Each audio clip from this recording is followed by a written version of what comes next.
Well, now let's turn our attention to Africa's insurance sector. And studies show that Africans spend a lower proportion of their GDP per capita on insurance compared to the rest of the world. Now, this is despite the fact that people across the continent need the social safety net aspect of insurance more. Now, total insurance premiums in Africa in 2013 stood at about $69 billion, with a high proportion of uninsured. Some analysts now argue that the uptake may be affected following a prediction of a slump in economic growth. Is this a reality? Well, joining me right now here in Nairobi to expound on this is Cecilia Ragwe Kaisha, CEO of Underwriting Africa. Cecilia, great to have you on the show. Now, given the slowing growth in sub-Saharan Africa today, and of course falling commodity prices, how is this impacting insurance companies serving sectors like oil and gas and minerals? Is the sub-Saharan region still a high-growth market? Okay, thank you very much. I think in the first place, it would be correct to we have to make a distinction between the exploration side and the different aspects of the oil and gas and mineral extraction sector. So as far as extraction goes and exploration goes, there's definitely going to be a slowdown in activity in that segment. But it's also worth noting that most of these risks are not insured within Africa. So yes, the international market will most likely feel the impact of the falling commodity prices as exploration companies slow down their activity. They might not put them to a stop, but they'll slow them down.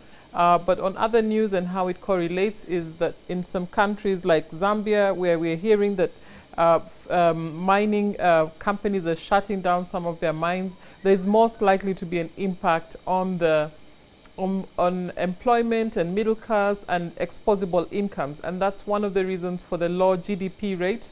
Low spend on insurance, that people basically do not have the incomes to purchase insurance to cushion them in terms of hard times. Insurance premiums tend to be higher because, again, it's cyclical. The penetration rate is low. So in Africa, you don't have the volumes that can justify a lower premium rate, and so the cycle continues. So, but is sub-Saharan Africa still a high growth rate? I think it is a high growth rate to the extent that the penetration levels for insurance are still among the lowest in the world. So we're talking about 3.5% on average across Africa, compared to Europe at 6.5% upwards. It makes Africa still a growth sector in terms of insurance offerings into the market. There's still a lot of scope for growth. Yeah. Well, Cecilia, where does the North African region stand? I mean, we've heard that there's a low level of insurance penetration in that part of the continent, and of course deteriorating profitability among leading primary insurers. North Africa, according to what I know, is a big challenge because there's a low penetration level, but still North Africa is one of the leading in terms of in Africa. When you look at all the markets in Africa, Morocco is the second largest in terms of insurance. Then Egypt is number 4. So you still have a strong growth, strong insurance penetration in North Africa. But as well, at the same time, they have several insurance companies. The market is a bit fragmented.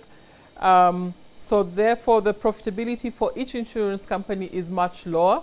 Other challenges come in terms of it's a predominantly Muslim country, territory, and which forbids the normal conventional insurance products, and they have to do takaful insurance.